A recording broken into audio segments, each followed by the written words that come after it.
الحمد لله الحنان المنان الذي خلق الإنسان وعلمه البيان، والصلاة والسلام على رسوله سيد الإنس والجان وعلى آله وأصحابه ذوي الخير والإحسان. أما بعد، فأعوذ بالله من الشيطان الرجيم. بسم الله الرحمن الرحيم. وما أمروا إلا ليعبدوا الله مخلصين له الدين حنفاء ويقيموا الصلاة ويؤتوا الزكاة وذلك دين القيمة. صدق الله مولانا العظيم. بارگاہ رسالت معاب صلی اللہ تعالی علیہ وسلم میں درود پاک کا ہدیہ پیش کریں.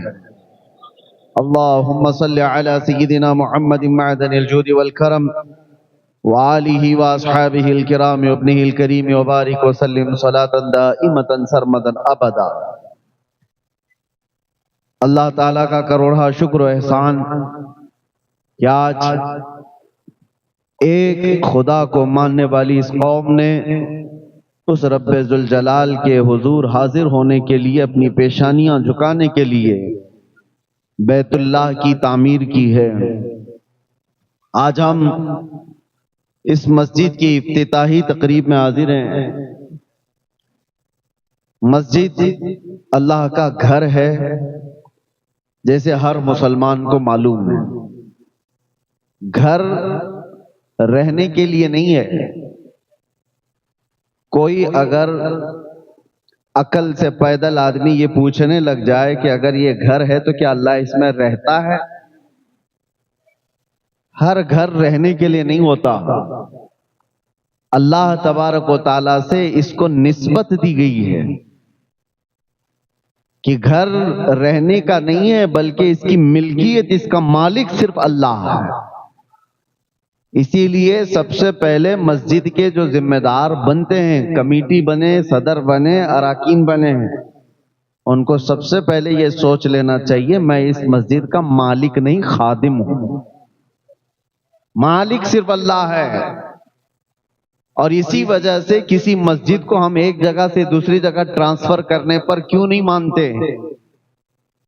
مسجد کے متعلق کتنی شہادتیں ہو گئی ہیں، کیوں نہیں؟ اس کی وجہ یہ ہے کہ میری بات ہو، میری ملکیت ہو تو میں کمپرومائز کروں. جو اللہ کی ہے اس میں کیسے دخل کر سکتا ہوں؟ تو مسجدیں اللہ کی ہیں. اور آج شہر رانی بن نور کی اس سرزمین پر جو یہ لہلاتا ہوا چمن دکھ رہا ہے، اس کی ایک تاریخ بھی میں بتا دوں. فرمایا گیا کہ جب حضرت ابراہیم علیہ السلام نے خانہ کعبہ کی تعمیر کی، اسماعیل علیہ السلام ساتھ میں تھے. پورا کعبہ جب بن گیا تو آپ نے دعا کی تھی، ربنا تقبل منا انک انت السمیع العلیم. اے ہمارے رب، ہماری جانب سے اس کام کو قبول فرما لے، بے شک تو سننے جاننے والا. جب خانہ کعبہ کی تعمیر مکمل ہوئی تو اس کے جو سامان تھوڑی سے بچے، مٹی، گارا، جو بھی جس چیز سے بن رہی تھی، تو ابراہیم علیہ السلام کو حکم ہوا کہ وہ مٹی اٹھا کر کے ہوا میں پھینک دیں. آپ نے وہ بچی ہوئی مٹی، گھر بنانے کے بعد کچھ تو بچتا ہے نا، کعبہ بنانے کے بعد جو بچا تھا ابراہیم علیہ السلام نے اس کو ہوا میں اس طرح اچھال دیا. مفسرین فرماتے ہیں اس مٹی کے قطرے پوری دنیا میں پھیلائے گئے اور جس زمین پر قطرہ گرا وہاں قیامت سے پہلے مسجد بنا دی جاتی ہے. قیامت سے پہلے جہاں وہ ذرہ گرا ہے خانہ کعبہ کی بچت کا، مسجد بن کر رہے گی. اب سمجھ میں یہ آیا کہ مسجد یہاں پر بنی ہے تو یہ کسی کے مال لگنے سے یا کسی کے محنت لگنے سے نہیں، یہ تو برسوں پہلے زمین پر لکھا گیا ہے کہ ہاں مسجد بننے والی ہے. خانہ کعبہ کی بچی ہوئی چیز یہاں پر بھی گری ہوگی، اس کا حصہ یہاں پر بھی ہوگا. اسی لیے آپ لوگ اس میں زیادہ ٹینشن لینے کی ضرورت نہیں. جہاں پر روئے زمین پر وہ ابراہیم علیہ السلام کی اچھالی ہوئی مٹی کا ذرہ گرا ہوگا، وہاں پر بن کر رہے گی، کسی کا باپ بھی روک نہیں سکے گا.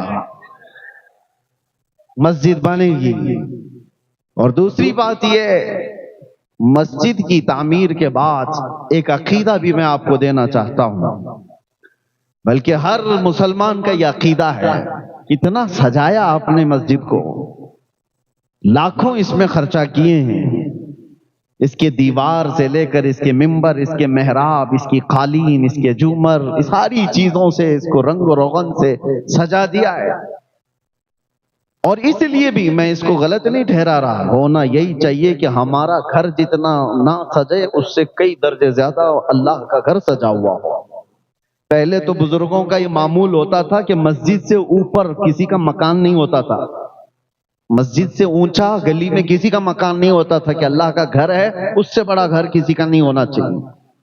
خانہ کعبہ پر بھی یہی تھا معمول۔ یہ تو اب کے ظالموں نے بڑی بڑی اونچی بلڈنگیں بنائی ہیں، برسوں سے وہاں پر بھی تابعین یہ کہتے تھے خانہ کعبہ بیت اللہ جتنی اونچی تعمیر ہے اس سے اونچی تعمیر اس زمانے میں کسی کے گھر کی نہیں تھی، ہونا بھی یہی چاہیے۔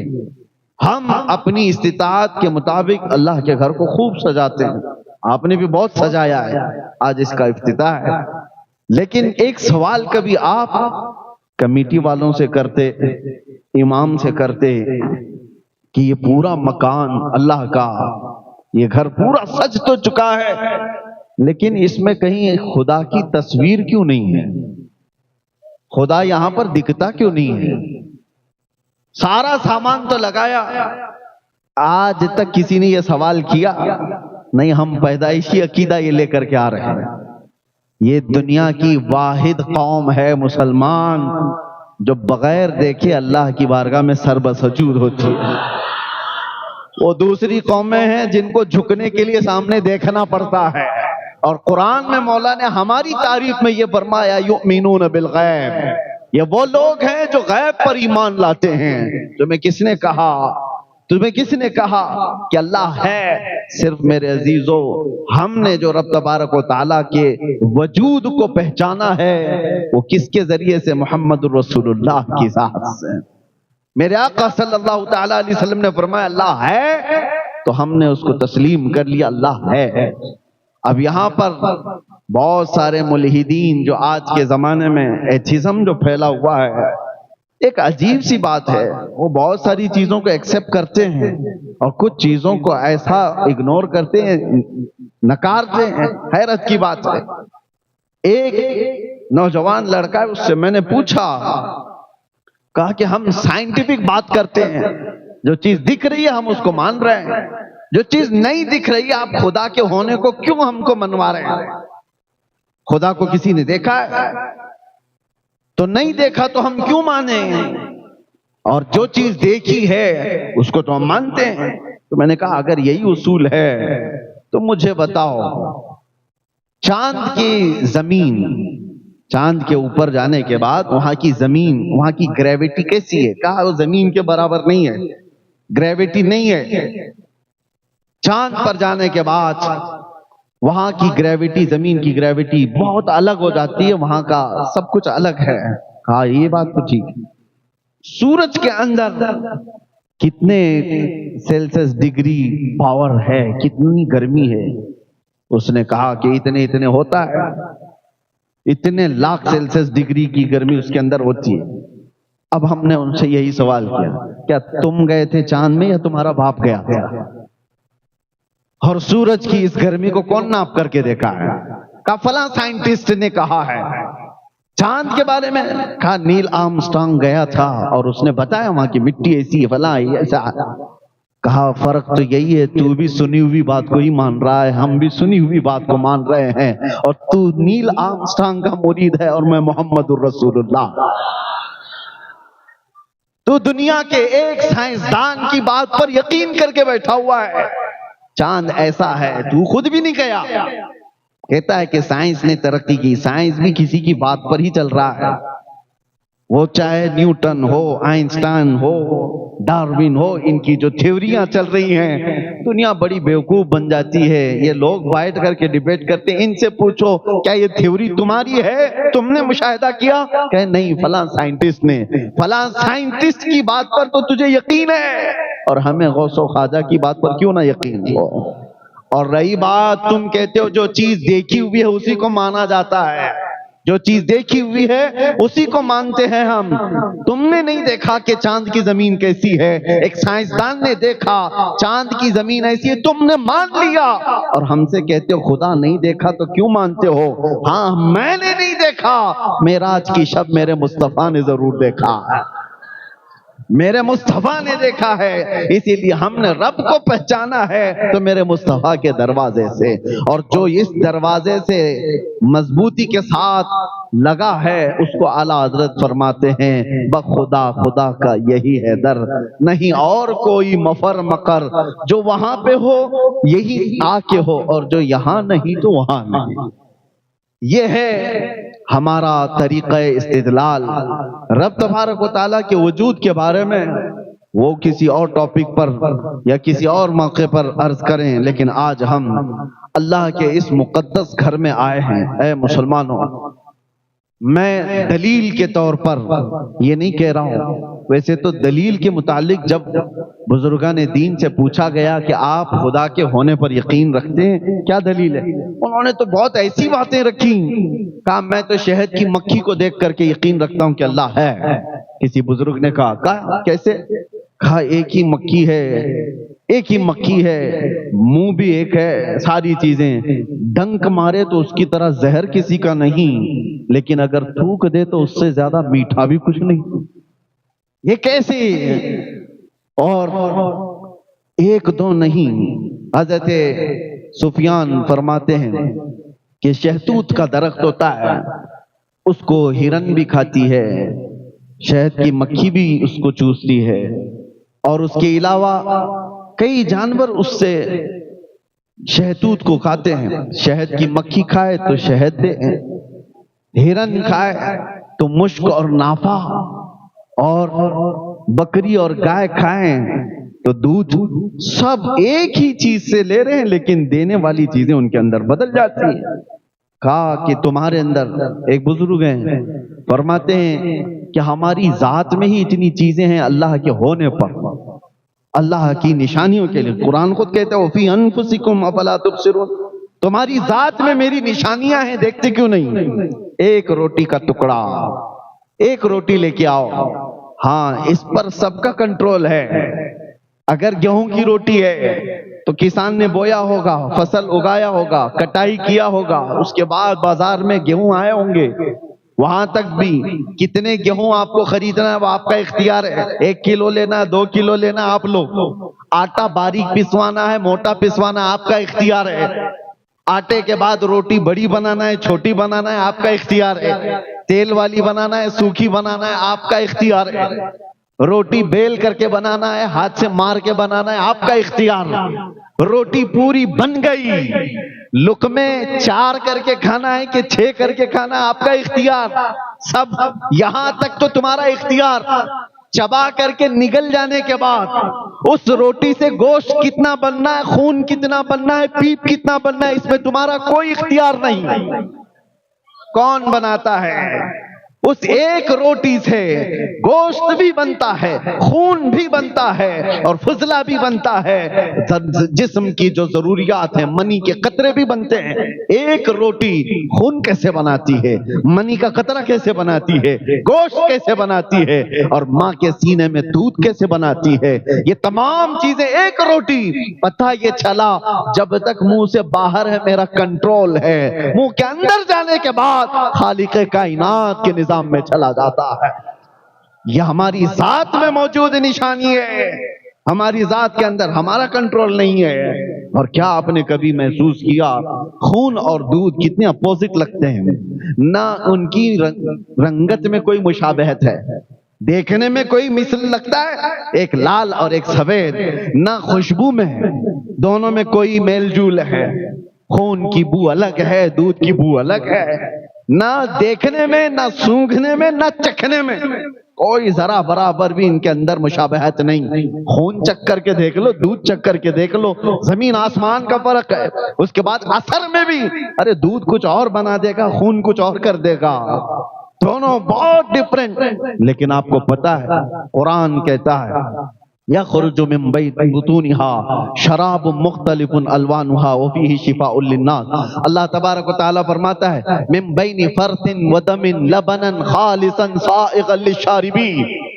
تین چیزیں، ایک دودھ، ایک خون اور ایک گوبر، تین اپوزٹ چیزیں دکھ رہی ہوں گی آپ۔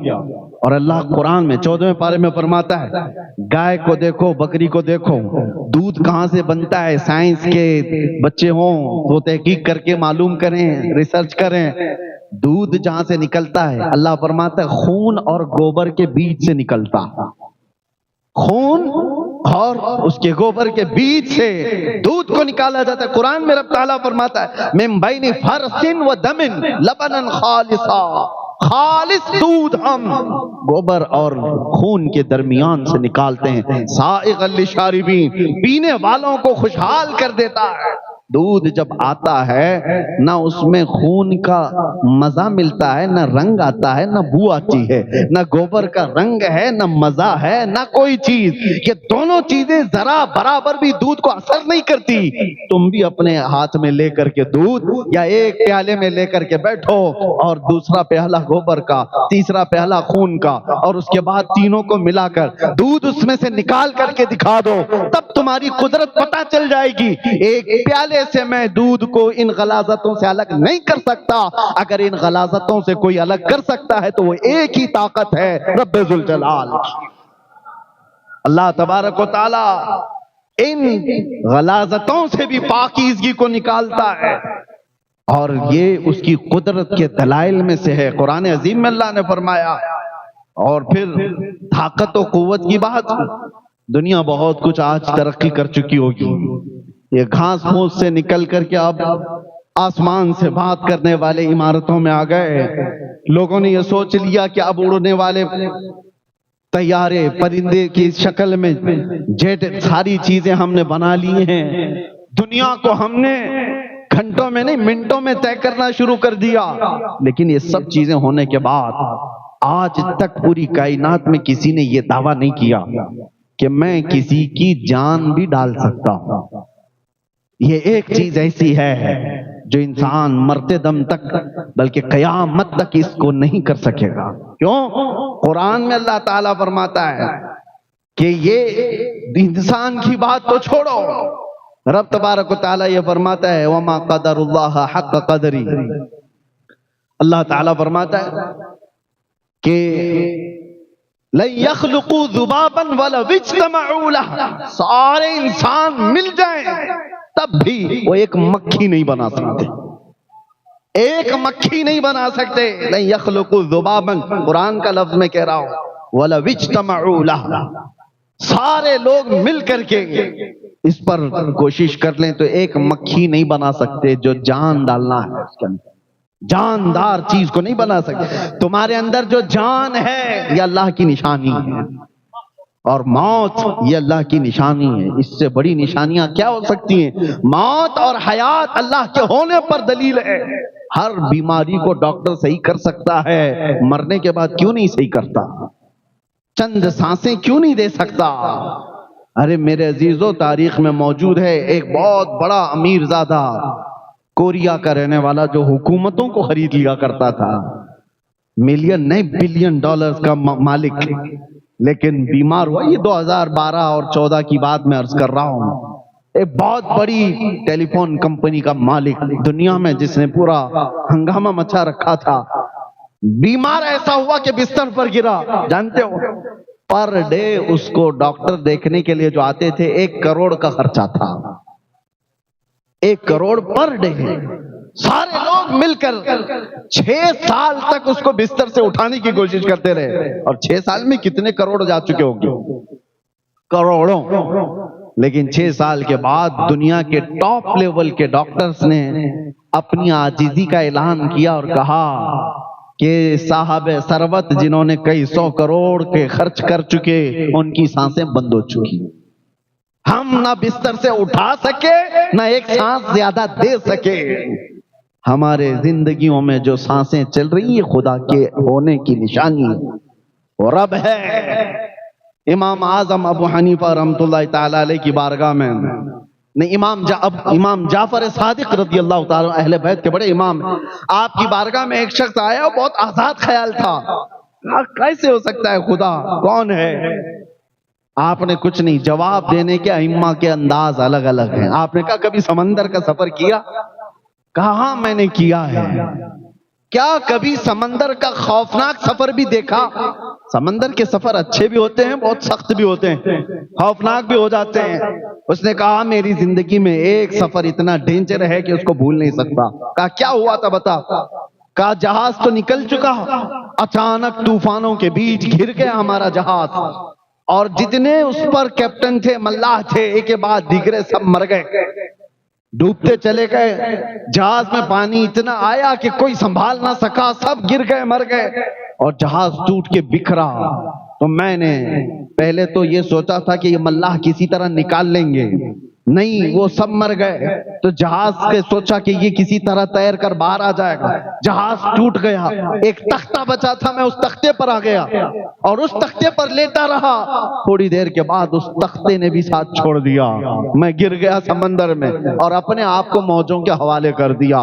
پھر ہوا یہ کہ میں غشی کے عالم میں تھا، کنارے لگ تو گیا، ہوش آیا تو میں زندہ تھا، اٹھ کر کے آ گیا۔ اور اس کے بعد وہ خدا کے ہونے کا یقین نہیں رکھنے والا بندہ تھا۔ اس وقت امام جعفر صادق نے کیا پوچھا، یہ ہماری اور آپ کی زندگیوں میں آنے والی بات میں عرض کر رہا ہوں۔ انہوں نے کہا اچھا ٹھیک ہے، سمندر کے سفر پر جب تو تھا، پہلے تو سمندر میں چل نہیں سکتا تھا، سمندر میں پیدل جا نہیں سکتا تھا، تو کیا کیا تو نے؟ جہاز کو لے لیا، کہ جہاز پر تیرا بھروسہ تھا کہ سمندر پر میں نہیں چل سکتا، جہاز لے کر جائے گا۔ جہاز پر سوار ہوا تو جہاز جب ہچکولے کھانے لگا تو تیرا یقین کس کے اوپر آ گیا؟ ملاح پر، کیپٹن ہے، چلا لے گا، نکال لے گا۔ لیکن جب وہ ڈوبنے لگ گئے، تب پھر تیرا یقین جہاز کے ان تختوں پر ہوا کہ یہ ڈوبیں گے نہیں، کسی طرح اس پر سوار ہو جاؤں گا۔ جہاز سے یقین بڑھ کر ملاح پہ آیا، ملاح سے بڑھ کر کے ٹوٹے ہوئے تختوں پر آیا، تختے پر بھی تو لیٹا ہوا چل رہا تھا، جب تختہ بھی چلا گیا اور تو سمندر کے حوالے ہوا، اس وقت بتا تیری کیا کیفیت تھی؟ اس وقت تیری کیا کیفیت تھی؟ تو کیا سوچ رہا تھا؟ کیونکہ جتنے سہارے تھے سب نکل گئے، جہاز تھا وہ بھی چلا گیا، ملاح تھا ڈوب گیا، تختہ تھا چلا گیا، لاسٹ کچھ نہیں تھا، سمندر کے حوالے اپنے آپ کو کیا۔ اس وقت تیری سوچ کیا تھی؟ وہ کہتا ہے میری سوچ یہ تھی کوئی تو ایسی طاقت آئے جو مجھے یہاں سے بچا لے۔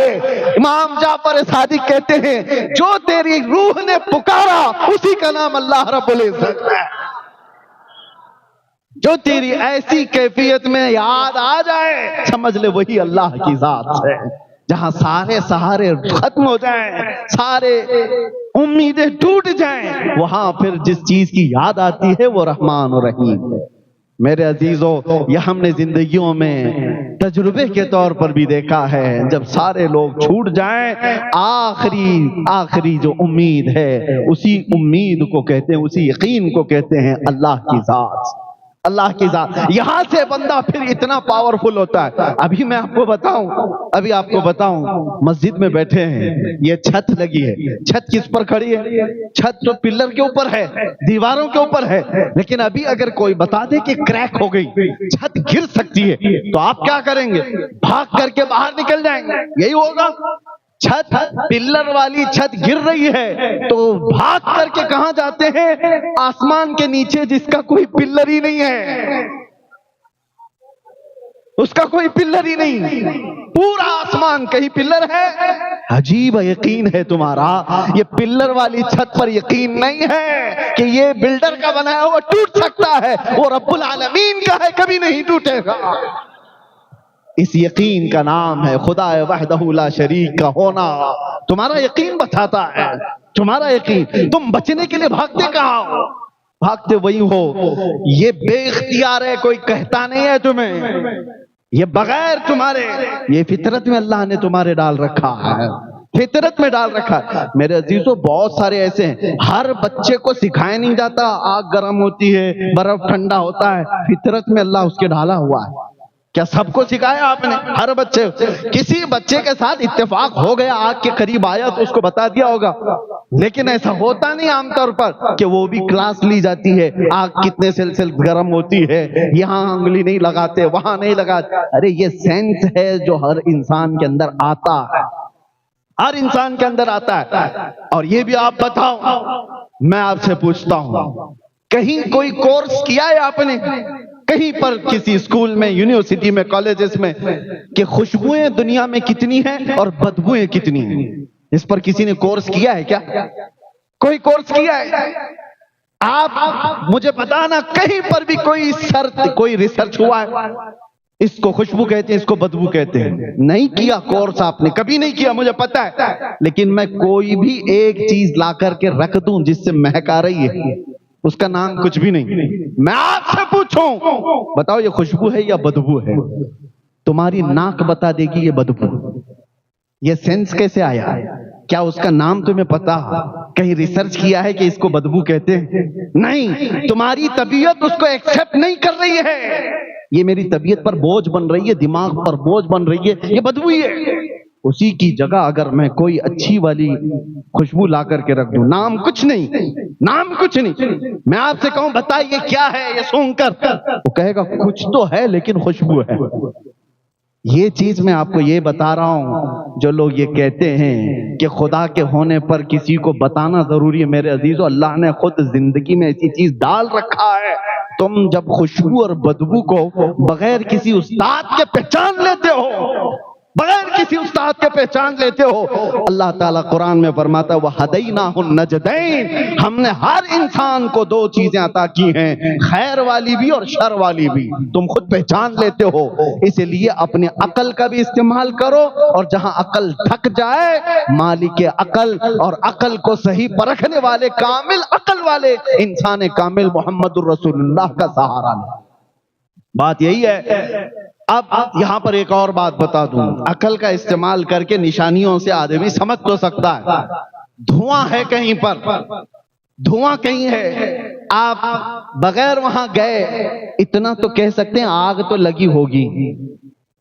آپ نے آگ نہیں دیکھا لیکن دھواں دیکھ کر آپ کو کیا لگ رہا ہے؟ آگ ہوگی۔ آگ کے بغیر دھواں آیا کیسے؟ یہ اتنا سینس تو ہے آپ کو، آپ گئے نہیں، دور بیٹھے۔ یا عقل کا استعمال ہے، یا عقل کے استعمال سے آپ نے کہا۔ میاں کبھی کبھار ایسا ہوتا ہے، ہر جگہ عقل ساتھ نہیں دیتی، ہر جگہ عقل کامل نہیں ہے، اسی لیے اس عقل کو مرید بنانا پڑتا ہے کامل انسان کا، کہ اتنا بھی آزاد نہ ہو جائے۔ عقل، فلسفی لوگ صرف عقل استعمال کیے، گمراہ ہو گئے، صرف عقل۔ اسی لیے جو لوگ آج ایتھسٹ بنے ہیں وہ صرف لاجک بات کرنا چاہتے ہیں، وہ صرف محسوسات کو بات کرنا چاہتے ہیں، جو چھونے پر معلوم پڑے، جو چکھنے پر معلوم پڑے، جو دیکھنے پر معلوم پڑے، جو سونگنے پر معلوم پڑے، وہی چیز کا ایگزسٹ ہے، وہی ہے۔ باقی جو چیز نہیں ہے وہ خیالی ہے، کالپنک ہے۔ میاں ایسی کالپنک بہت ساری چیزیں ہیں، آپ کو پتہ نہیں۔ آپ کو ایک تھپڑ بھی لگاؤں اور اس کے بعد کہے سر میں مار دیا، درد ہو رہا ہے، میں کہوں کہاں ہے وہ درد؟ نہ چکھنے سے لگتا ہے، نہ سونگنے سے لگتا ہے، نہ دیکھنے سے لگتا ہے، احساس ہے۔ درد کا احساس ہے، وہ دکھتا کچھ نہیں۔ کوئی چیزیں ایسی ہیں جو ہیں، ان کا ایگزسٹ ہے لیکن اس کو احساس کرنا پڑتا ہے۔ یہ ساری باتیں عقل والوں کے لیے میں نے کہا۔ اب یہ آخری باتیں سمیٹتے ہوئے عرض کرتا ہوں میرے عزیزوں، عقل کو اتنا آزاد بھی مت رکھو، اتنا آزاد بھی مت رکھو کہ شیطان کس انداز میں آتا ہے پتہ ہے؟ مسلم شریف کی حدیث ہے، میرے آقا صلی اللہ علیہ وسلم فرماتے ہیں وہ شیطان سب سے پہلے مسلمان کے پاس آتا ہے اور کہتا ہے زمین کو کس نے بنایا؟ تم یقین کے ساتھ جواب دیتے ہو اللہ نے بنایا۔ آسمان کو کس نے بنایا؟ شیطان سوال ڈالتا ہے، تم جواب دیتے ہو اپنے اندر سے ہی اللہ نے بنایا۔ درختوں کو، سمندروں کو، پیڑ پودوں کو، جانوروں کو، جنات کو، ملائکہ کو کس نے پیدا کیا؟ وہ سوالات ڈالتا رہتا ہے اور تم جواب دیتے رہتے ہو اللہ نے بنایا، اللہ نے بنایا۔ اخیر میں جا کر کے شیطان تمہارے دماغ میں یہ سوال ڈالتا ہے پھر اللہ کو کس نے بنایا؟ تو اللہ کو کس نے بنایا؟ یہاں تک تمہیں لے آتا ہے، اور یہی ہے جو عقل دھوکہ کھانے لگ جاتی ہے۔ عقل کو وہاں سہارے کی ضرورت ہے۔ یہاں تک تو تم نے حاصل کیا، چیزوں کو آپ ترتیب دے کر کے معلوم کر سکتے ہیں۔ ابھی کسی سے آپ بھی ڈیبیٹ کر کے بول سکتے ہیں زمین ایسی نہیں آئی، آسمان ایسی نہیں آیا، اس کو کوئی چلا رہا ہے یا کسی نے بنایا، لیکن جب بات چلتے چلتے خالق کائنات پر آتی ہے، عقل وہاں پر کمزور محسوس کرتی ہے اپنے آپ کو۔ ایسی جگہوں پر میرے عزیزوں کامل عقل کے لیے کسی سچے انسان کی ضرورت ہوتی ہے۔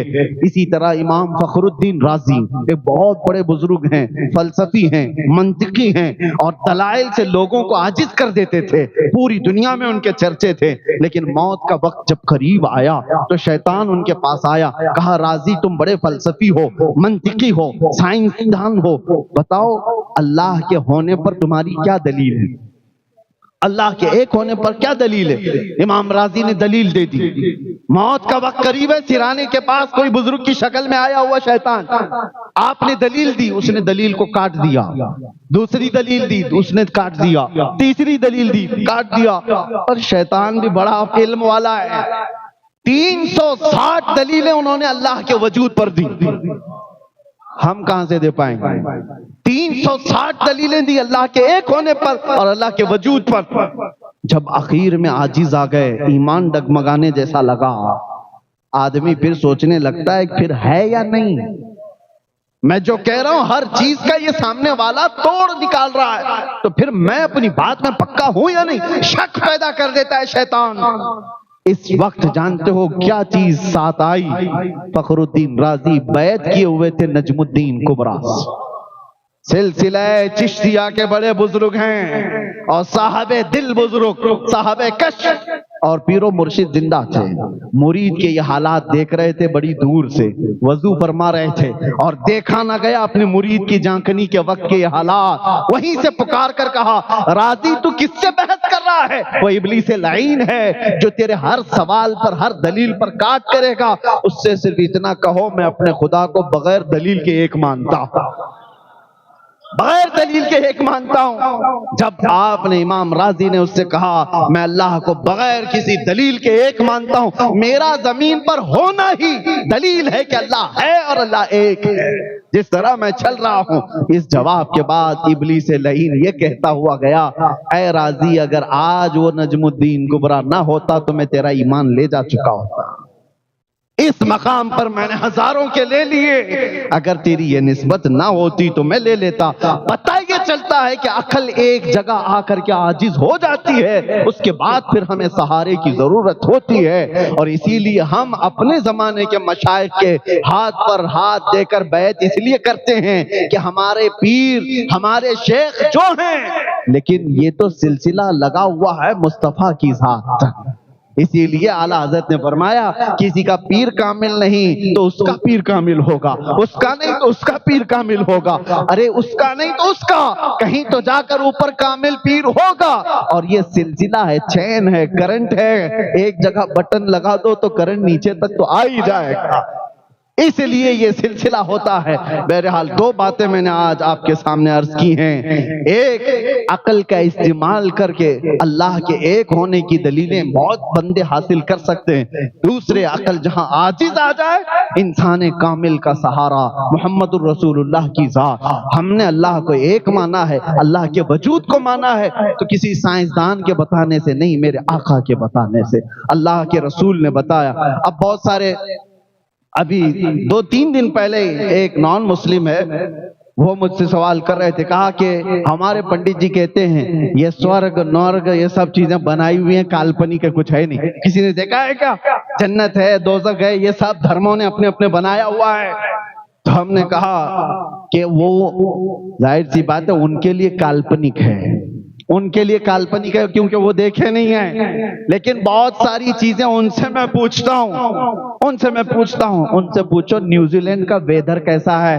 کہ بہت ٹھنڈا ہے۔ کہا گئے تھے؟ نہیں، کسی نے بتایا۔ ارے میاں یہ بھی کالپنک ہے، کسی کا سن کر کے ہی تم بتا رہے ہو۔ نیوزی لینڈ کا ویدر ایسا ہے، امریکہ کا ویدر ایسا ہے، ہر جگہ گئے تو نہیں، معلومات لیے بیٹھے ہو، کس سے لیے ہو؟ کوئی تو سورس ہے، اور جو بتایا ہوا اس پر تمہیں اتنا یقین ہے۔ جسی نے کہہ دیا کہ نیوزی لینڈ میں بہت ٹھنڈی ہے، مان لیا، امریکہ میں گرمی ہے، مان لیا، اور تم جب انسانوں کی بات مان لیتے ہو۔ ہم نے دیکھا، میرے آقا نے فرمایا اللہ رب العزت رحمان ہے، ہم نے مانا۔ اللہ کے رسول نے کہا وہ رحیم ہے، ہم نے مانا۔ اللہ کے نبی نے کہا وہ مالک الملک ذو الجلال والاکرام ہے، ہم نے مانا۔ فرق صرف اتنا ہے کہ تم چلتے پھرتے آوارہ لوگوں کی مانتے ہو، ہم کائنات کے مالک و مختار کی مانتے ہیں۔ تم جن کی مان کر کے پوری دنیا میں چل رہے ہو، تمہیں ویدر بھی پتا ہے، ماحول بھی پتا ہے، امریکہ میں لوگ کیا کھاتے وہ بھی پتا ہے، گئے نہیں، سن کر کے تمہیں پتا ہے۔ اسی طرح میرے عزیزو، جو ہم تو جنت گئے نہیں، ہم تو دوزخ دیکھے نہیں، لیکن میرے مصطفیٰ معراج کی شب گئے ہیں، جنت بھی دیکھا ہے، دوزخ بھی دیکھا ہے، آ کے انہوں نے حالات بتایا، تو پھر ہم کیوں نہ مانیں؟ اس لیے مانتے ہیں کہ بمصطفیٰ برساں خیش کے دی ہماؤس۔ اقبال نے کہا ہے اپنے آپ کو رسول اللہ کے قدموں تک پہنچا دے، یہی دین ہے۔ کربوں نہ رسیدی تمام ابو لہبی، اگر ان کی بات نہیں مانا تو زندگی ابو لہب کی طرح۔ بات سمجھ میں آ گئی؟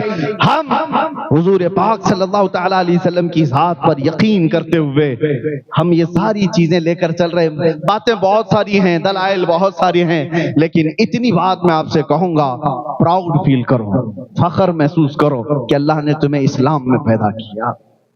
پراؤڈ فیل کرو، سر جھکا کر جینے کا نہیں، سر اٹھا کر جینے کا موقع ہے۔ میرے عزیزو، کیا چیز کی کمی ہے تمہارے دین میں؟ اللہ نے تمہارے ان پیشانیوں کو ایرے غیرے نتھو کھیرے کے سامنے جھکنے سے بچا رکھا ہے۔ ہر کسی طاقت کو دیکھ کر تم نہیں جھکتے۔ ارے تم تھوڑی نہ وہ چوہے پہ بھی جھک گئے، بلی پہ بھی جھک گئے، سانپ پہ بھی جھک گئے، ہاں جس کو طاقت میں دیکھا جھک گئے۔ نہیں، ہم طاقت کو دیکھ کر نہیں جھکتے، ہم صبح سے لے کر رات تک ایک ہی بات کہتے ہیں، اللہ اکبر، اللہ سب سے بڑا ہے، اللہ سب سے بڑا ہے۔ کیوں؟ ہم آئے تھے دنیا میں تو کان میں سب سے پہلے یہی کہا گیا تھا، اللہ اکبر، اور جب دنیا سے جا رہے ہوں گے جنازہ رکھ کر کے بھی امام صاحب کیا کہیں گے؟ اللہ اکبر، اللہ سب سے بڑا ہے۔ یہ مسلمان ہے جس کا عقیدہ ہے۔ ہر کسی کے سامنے اللہ نے تمہاری پیشانی کو جھکنے نہیں دیا۔ یہ کتنی عزت والی بات ہے۔ اللہ نے تمہیں محترم رکھا ہے، مقدس رکھا ہے، اور پاک اتنا رکھا کہ حلال و حرام کی تمیز دنیا میں دوسرے جگہوں پر کہیں نہیں ہے۔ آپ کیا ہیں؟ آپ کیا؟ جو بھی انسان کی فطرت کو میل نہیں کھاتی وہ تمہارے لیے جائز نہیں رکھا گیا۔ تمہیں ایسا نہیں رکھا گیا کہ تم پیشاب بھی پی لو، پخانہ بھی کھا لو، شراب بھی، ہر غلاظت نہیں، تم انسان ہو۔ اور جو دنیا کیا سمجھتی ہے، شراب کیوں نہیں پی سکتے؟ وہ باقی ساری، جو شراب پینے والا ماں اور بیوی میں فرق نہیں کر سکتا، بیٹی اور بہن میں فرق نہیں کر سکتا، اس کی عقل معوف ہو جاتی ہے۔ اور اسی لیے اسلام نے ہر ایسی چیز سے بچا رکھا ہے جو انسانیت کے اقدار سے گرا دیتی ہو، انسان کو انسانیت کے اخلاق سے گرا دیتی ہو۔ میرے عزیزو، ایک ابھی واقعہ میرے پاس آیا ہوا ہے، ابھی ممبئی کی سرزمین پر ایک باپ نے اپنی بیٹی سے کئی مرتبہ زنا کیا۔ کیسے ہو سکتا ہے؟ اس کو گرفتار کیا گیا، ابھی بہت روتا ہے، مارا پولیس نے، بہت کچھ کیا، بہت لمبے کیسوں میں گیا، لیکن کنٹینیو روتا ہے۔ کہا کیسے؟ کہا نہیں، میں اپنی بیٹی سے بہت پیار کرتا ہوں، محبت کرتا ہوں، مجھ سے کیسے ہو گیا پتہ نہیں، میں نہیں کرنا چاہتا تھا، ہوا۔ ارے ایک بار نہیں، دو بار نہیں، کئی بار، اور جب حد سے تجاوز کر گیا تو یہ معاملہ سامنے آیا۔ باپ اپنی بیٹی سے، بعد میں ریزن، وجہ معلوم کی گئی، جب بھی یہ معاملہ وہ کرتا تھا تو نشہ میں دھت ہو کر کرتا تھا۔ یہی چیز ہے، رب نے تمہیں محفوظ رکھا ہے۔ تم اپنے پیٹ سے، اپنے پشت سے پیدا ہونے والی بیٹی کی عزت کو تار تار کر سکتے ہو تو پھر دنیا کہاں محفوظ رہے گی؟ شراب کو اللہ تعالیٰ نے کتنا تم سے دور رکھا، اور تاش کے پتے، آج بہت سارے لوگ یہ سمجھتے ہیں یہ گیمبلنگ تو ایک ہمارے لیے فیشن کی بات ہے، تم کیا سمجھتے ہو؟ جوا، سٹا، یہ ساری چیزوں میں جو لوگ بھی ملوث ہیں کان کھول کر کے سنو، میرے آقا صلی اللہ علیہ وسلم نے فرمایا کہ جو جوا وغیرہ کھیلتا ہے اگر وہ مسجد میں آ کر وضو بھی کرتا ہے تو گویا کہ خنزیر کے خون سے وہ وضو کر رہا، وہ اتنی غلاظت میں پڑا ہوا ہے کہ وضو بھی کرنے آتا ہے تو اپنے ہاتھ پیر کو خنزیر کے خون سے رنگ رہا ہے۔ یہ ساری یہ بیڈنگ ہو جو کچھ بھی، یہ سب اسلام نے تمہارے لیے نہیں رکھا، پاکیزہ دین ہے۔ پراؤڈ فیل کرو، فخر محسوس کرو، ارے گٹر نالی والے نہیں ہو، کچرے والی کوئی عید نہیں ہے تمہاری۔ جب بھی عید بھی آئے تو دیکھو تمہارے جسموں سے خوشبو مہکنے لگتی ہے، اوپر سے نیچے غسل سے ملبوس، اچھے کپڑوں میں ملبوس، عمدہ عطر میں، یہ سارے لوگ ایسا لگتا ہے، بہت سارے دوسرے لوگ بھی کہتے ہیں فرشتوں کی جماعت اتری ہوئی لگتی ہے۔ خوشیوں میں بھی اللہ تعالیٰ نے تمہیں پاکیزہ رکھا۔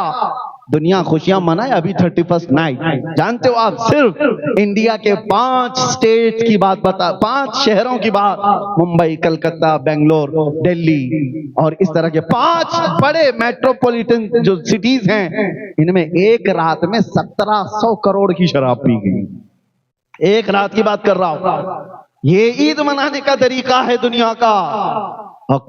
میری کرسمس کہہ کر کے کتنی میریوں کی عزت لوٹ لی جاتی ہے، کتنوں کے ساتھ عام ہو جاتی ہے باتیں۔ تمہیں اللہ نے ہر چیز سے پاک رکھا ہے، کچرے سے بھی پاک رکھا ہے، ہر جگہ جھکنے سے بچا رکھا ہے، زبان پر تمہارے کیا جائے کیا نہ جائے وہ بھی پاک رکھا ہے۔ اور آپ بتاؤ، مرسیڈیز کار لیو ہو، مرسیڈیز کار، اور اس میں مٹی کا تیل، چمنی تیل ڈال کے چلاؤ گے، چلے گی؟ ارے اس کی عزت کی تار تار کر دیا تم نے، کب تک چلے گی؟ گھاسلٹ ڈال کر چلا رہے ہو۔ جو عمدہ گاڑی تھی اس کو اس کے شایع نشان کمپنی والے نے جو کہا تھا وہی پیٹرول ڈالتے، گاڑی بہت لمبی لانگ لائف چلتی۔ تم نے دوسری چیزوں کو رکھا تو گویا کہ اپنے اس گاڑی کو برباد کیا ہے۔ اسی طرح بلا تشبیہ بلا تمثیل، تمہیں کیا کھانا ہے کیا نہیں کھانا ہے وہی بتائے گا جس نے تمہیں پیدا کیا۔ وہ بہتر جانتا ہے کہ ہمارے لیے کون سی چیز ہے، حلال چیزیں، پاکیزہ چیزیں اس نے ہمارے لیے رکھ دیا، حرام کو ہم سے دور رکھا۔ کیوں؟ تمہارے اخلاق اعلیٰ ہوں، تمہاری آنکھیں پاک ہوں، تمہاری زبان طہارت کے ساتھ ہو، جب تم بولو تو لوگوں میں اثر ہونے لگ جائے، جب تم دیکھو تو لوگ تمہاری طرف مائل ہو جائیں۔ یہ کب ہوگا؟ جب رب تبارک و تعالیٰ کی منشا کے مطابق تم اپنی زندگی بناؤ، باقی تم اپنی مرضی سے جینے لگ جاؤ گے تو یہ پاکیزہ دین کو چھوڑ کر تم غیر کی اور دوسرے اپنے آپ کو برائیوں میں ملوث کرنے کی کوشش کر رہے ہو۔ اے نوجوانوں، خاص طور پر آج کے اس پرفتن دور میں میں نوجوانوں سے کہتا ہوں، نشہ نے ہمارے محلوں کو برباد کر رکھا ہے۔ کتنے شہر ایسے جہاں میں جاؤں تو سب سے پہلے ہم سے کہتے ہیں کہ حضرت ہمارے علاقے کے بہت سارے نوجوان بچے نشہ میں ملوث ہو گئے ہیں، بیچتے یہ ہیں، ڈیلر یہ ہیں، کھاتے یہ ہیں، کراتے یہ ہیں، سب کچھ ان کے ذریعے سے ہو رہا ہے۔ مجھے درد ہوتا ہے، اس لیے میں کہہ رہا ہوں کوئی اور ہوتا تو مجھے اس سے کوئی غرض نہیں، کون کہاں سو رہا ہے، کون کہاں پڑھ رہا ہے، لیکن تمہارا نام تو محمد الرسول اللہ کی ذات سے جڑا ہوا ہے، میرے آقا کے نام سے تمہارا نام ہے۔ دنیا جب انگلی اٹھاتی ہے تو میرے نبی کے اخلاق پر اٹھا سکتی ہے، حضور کی غلامی پر انگلی اٹھا سکتی ہے۔ اس لیے اے نوجوانوں، اپنے آپ کو برباد نہ کرو۔ تمہارے پیچھے تمہاری مائیں روتی رہ جاتی ہیں، تمہارے پیچھے تمہاری بہنوں کی عزت اور کتنے لوگوں کی انتظار کی گھڑیاں ختم ہونے لگ جاتی ہیں۔ ایک جنازہ میں نے ایسا بھی پڑھایا جس کا باپ 6 سال کی 5 سال کی بچی 5-6 سال کی بچی اس کو چھوڑ کر باپ چلا گیا۔ کیوں؟ نشہ کرتا تھا اور کینسر میں مبتلا ہو کر ایسے مر گیا۔ نشہ کرتا تھا۔ ممبئی کی سرزمین پر وہ چھوٹی سی بچی مجھ سے کہتی ہے کہ حضرت بتائیں ہمارا قصور کیا ہے، ہماری کیا غلطی ہے؟ اس کا ایک جملہ ہاتھ دل پر چبھتا ہے، وہ تو چلے گئے جو کچھ کرنا تھا، ہم تو 6 سال کے ہیں، ہمارا کیا قصور، ہماری کیا غلطی؟ نوجوانوں، تمہارے پیچھے بہت ساری زندگیاں لگی ہیں، ان کا کیا قصور ہے جو ان کو بنا کسی غلطی کے تم سزا دے کر چلے جاؤ گے؟ خود برباد ہونے کو نوجوان یہ سمجھتے ہیں اٹس آور لائف، یہ ہماری زندگی ہے، انجوائے کرنے دو ہمیں اپنے انداز میں۔ نہیں، تمہاری اپنی زندگی ہوتی تو میں کچھ نہیں کہتا۔ زندگی یہ نہیں کسی کی کسی کے لیے، زندگی ہے نبی کی نبی کے لیے، نہ سمجھ مرتے ہیں زندگی کے لیے، ارے جینا مرنا ہے سب کچھ نبی کے لیے۔ اسی لیے اے نوجوانوں، آؤ فخر محسوس کرو، پراؤڈ فیل کرو کہ اللہ نے مومن بنایا اور آخری امت میں بنایا، کتنی جگہوں سے اٹھایا تمہیں، اور دیکھو جانوروں جیسی زندگی نہیں بنایا، تمہیں کھانے پینے میں تمیز دیا، تمہیں بولنے اٹھنے بیٹھنے کے اخلاق عطا کیے، اور جانتے ہو پوری کائنات میں قرآن جیسی کوئی دوسری کتاب ہے ہی نہیں، اور اتنا بڑا معجزہ وہ تمہارے پاس۔ دوسروں کے بعد جو بھی ہے سب بدل چکا ہے، کوئی پکا نہیں رہ گیا، جتنے آسمانی کتابوں کے دعوے ہیں وہ سب بدل گئے، سوائے قرآن کے ایک لفظ بھی نہیں بدلا، اور وہ قرآن ہے کس کے پاس؟ تمہارے پاس۔ اتنی بڑی دولت تمہارے پاس ہے جس کو آج اٹھانے کے لیے، ارے تمہارے پاس کون نہیں ہے، کیا نہیں ہے؟ دنیا ایک سائنسدان پیدا کر کے، ایک آئنسٹائن ہو تو اس پر فخر کرنے لگ جاتی ہے کہ یورپ کا ایک بچہ نکلا اور اس نے دنیا کو یہ تھیوری دی، وہ تھیوری دی۔ تمہارے داستانیں بھری پڑی ہوئی ہیں، اگر ایک پنا بھی الٹ دو تو تمہیں دیکھنے کو ملے گا پوری دنیا کے اصلی ہیرو کہاں پر ہیں، وہ دامن اسلام میں ہے۔ خالد بن ولید کا مقابل لا کر دکھا دو، حیدر کرار کا مماثل لا کر دکھا دو۔ دنیا آج بھی حکومتیں چلانے کے لیے محتاج ہے عمر ابن خطاب کی سیاست کی، ابو بکر صدیق کی سیاست کی۔ انہوں نے جو سیاست کی پوری دنیا ان کی آج بھی محتاج ہے۔ ہمارے اس دیش کے موہن داس کرم چند گاندھی نے لکھا ہے، اگر دوسرے کوئی، انڈیا آزاد ہونے کے بعد یہ گاندھی کی الفاظ تھے کہ اگر دوسری کوئی مثال دے سکتا تو دیتا، لیکن کالپنک ہیں چیزیں، میں دیش چلانے کے لیے اگر کوئی مثال دے سکتا ہوں تو ابو بکر اور عمر کی دے سکتا ہوں، کہ انہوں نے ریئل کر کے دکھایا، امپلیمنٹ کر کے دکھایا۔ بہرحال میرے عزیزوں، وقت جمعہ کا ہے اور بہت طویل ہو چکا، آج میں نے آپ کا وقت زیادہ اس لیے بھی لیا کہ یہ سال کا پہلا جمعہ ہے اور 2026 کا پہلا جمعہ ہے، اور پہلا جمعہ آپ کی مسجد کے افتتاح بھی ہے۔ ایسی کوئی سوچی سمجھی پلاننگ سے ہم نے یہ تاریخ نہیں دی تھی، اتفاق کی تاریخ یہ خالی تھی اور اصحاب نے اس تاریخ کو رکھا، لیکن میرا یہ یقین کہتا ہے اس سال کی شروعات جمعرات اور جمعہ سے ہو رہی ہے۔ اللہ کرے کہ پورا سال برکتوں والا ہو، امت مسلمہ کا سال ہو جائے اور ہمارے لیے خیر و سعادت اور برکتوں والا ہو جائے۔ یہ وقت بہت تیزی سے گزر رہا ہے، میں ایک بات بتا کر ختم کر دیتا ہوں، وقت جو ہے وہ کسی کے ہاتھ میں رکتا نہیں، رکتا ہے؟ روک نہیں سکتے، نہ تمہاری جوانی رکی، نہ تمہارا بچپنا رکا، بوڑھے لوگ بھی اپنا بڑھاپا بھی نہیں روک سکتے، کچھ نہیں رکتا، وقت تیزی سے چلا جائے گا۔ لیکن میرے عزیزو، وقت نہیں جاتا ہے بلکہ ہماری زندگی جا رہی ہے۔ وقت جیسا ہے یہ روز مرہ کا سیم ہے، جنوری پھر آئے گا، ہم نہیں رہیں گے، ہو سکتا ہے ہم بدل رہے ہیں، وقت نہیں۔ لوگ یہ کہتے ہیں وقت بدل گیا، وقت نہیں، ہم بدلے ہوئے ہیں۔ ہم بچپن سے جوان ہوئے، جوان سے بوڑھے ہوئے، بوڑھے سے قبر میں، ہم بدلتے جا رہے ہیں۔ لیکن ایک بات، وقت پر کمانڈ کوئی حاصل کر سکتا ہے، کنٹرول حاصل کر سکتا ہے۔ ایک علاج دے دیتا ہوں، ایک نسخہ ہے، وقت کو اگر قابو میں کرنا ہے، روک کے رکھنا ہے ہر وقت تمہارا، ہر وقت، تو ایک نسخہ بتایا گیا میرے عزیزو، کیا ہے؟ وقت بیٹھے ہوئے پہ بھی گزرتا ہے، سوئے ہوئے پر بھی، کھڑے ہوئے پر بھی، مالدار پر بھی، غریب پر بھی، کسی کا کنٹرول نہیں۔ لیکن کچھ لوگ ایسے ہیں جو وقت پہ کنٹرول کر لیتے ہیں۔ کون ہیں وہ لوگ؟ وہ لوگ وہ ہیں جو وقت کی روح کو پکڑ لیا۔ وقت کی روح کیا ہے؟ وقت کی روح کا نام محمد الرسول اللہ۔ وہ ہر زمانے کے بادشاہ ہے، ہر زمانہ ان کا ہے۔ وقت کی روح کو جس نے پکڑ لیا تو اس نے وقت پر کنٹرول حاصل کر لیا ہے۔ پھر میں آپ کو بتاؤں، ہر زمانہ ان کا ہے۔ آج کوئی اگر یہ مجھ سے کہے غریب نواز کا زمانہ کون سا تھا، ارے پاگل، سوال غلط کر رہا ہے، یہ بھی زمانہ ان کا ہی ہے۔ ہر زمانہ، آج غریب نواز کا دور ہے کہ نہیں؟ غوث اعظم کا دور ہے یا نہیں؟ اعلیٰ حضرت امام اہل سنت کا دور ہے کہ نہیں؟ دور ختم نہیں ہوگا، وقت نہیں ختم ہوگا، وقت پر ان لوگوں نے کنٹرول حاصل کر لیا۔ اب 2026 آئے کہ 36 آئے کہ 46 آئے، سب ان کا۔ اسی لیے میں آپ سے بھی کہتا ہوں وقت کی روح کو پکڑ لو، صبح بھی تمہاری، دوپہر بھی تمہارا، شام بھی تمہاری، تمہارے کبھی بڑھاپے نہیں آتے۔